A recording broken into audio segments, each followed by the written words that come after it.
Hello everyone, this is Erik, the Asian movie enthusiast, and this is my review of Casino Raiders, a Hong Kong film from 1989 that stars Andy Lau and Alan Tom. Now our protagonists here are Crab, played by Andy Lau, and Sam, played by Alan Tom, a pair of renowned professional gamblers who are the best of friends. Now one day, a tycoon named Lung summons the two of them to his casino in Lake Tahoe to crack a scam led by a pair of Japanese gamblers, Kung and his son Taro. Now, our protagonists successfully identify their method of cheating and then return to Hong Kong with a beautiful woman named Koyan. Now, little do they know that Lung has connections in Hong Kong. Soon after their arrival, they are hunted down by triads under his influence, and this guy wants some revenge. So with a name like Casino Raiders and an origin in Hong Kong cinema during the late 1980s, you might expect a high-octane action comedy flick with lots of casino robberies and shootouts.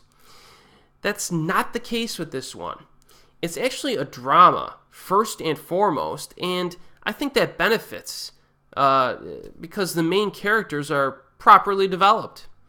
This is most noticeable with Andy Lau's character, who suffers a setback at one point and is forced to kind of rethink his plans on life. I think his character arc was pretty solid.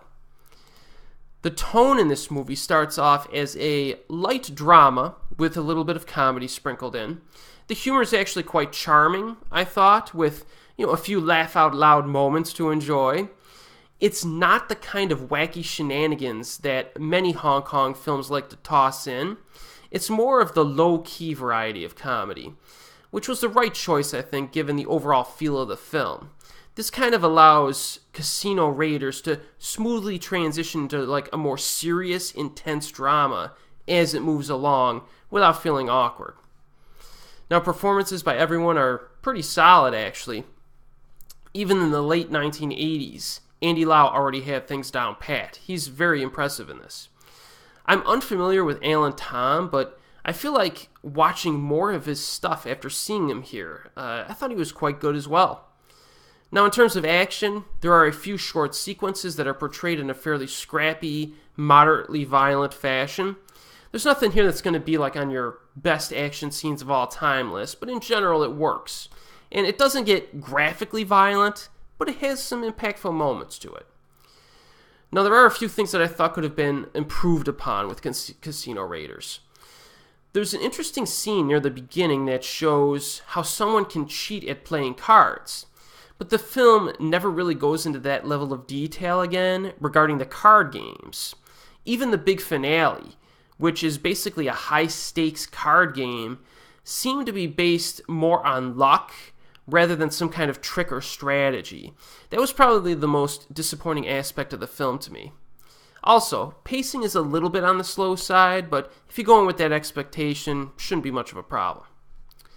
There are actually 3 directors that have been attached to this film. So we have Jimmy Hung, who only directed a few other films. I'm not really familiar with him. We have Wong Jing, who has a very long history of making unwatchable crap. And then we have Koyan, who has a few very entertaining action films under his belt, either as the primary or co-director. Stuff like She Shoots Straight, which I just covered on my channel, Fong Sayuk, Savior of the Soul 1 and 2, So Close, and the first Transporter movie with Jason Statham. Now, my guess is that Yuen did some of the action direction, while Hung and Jing corroborated on the rest. Now, judging by how well this film turned out, I can only assume that Jing took a back seat on this one, but I could be wrong on that. Actually, Wong Jing directed another gambling film in 1989 called God of Gamblers, which is far more popular than Casino Raiders on an international level. Personally, I think God of Gamblers is one of the most overpraised Hong Kong films of its era. I actually disliked that film quite a bit, even after repeat viewings. Casino Raiders, in my opinion, is the better film. So yes, I do recommend this film, and it is widely available on DVD. And as always, I will see you next time.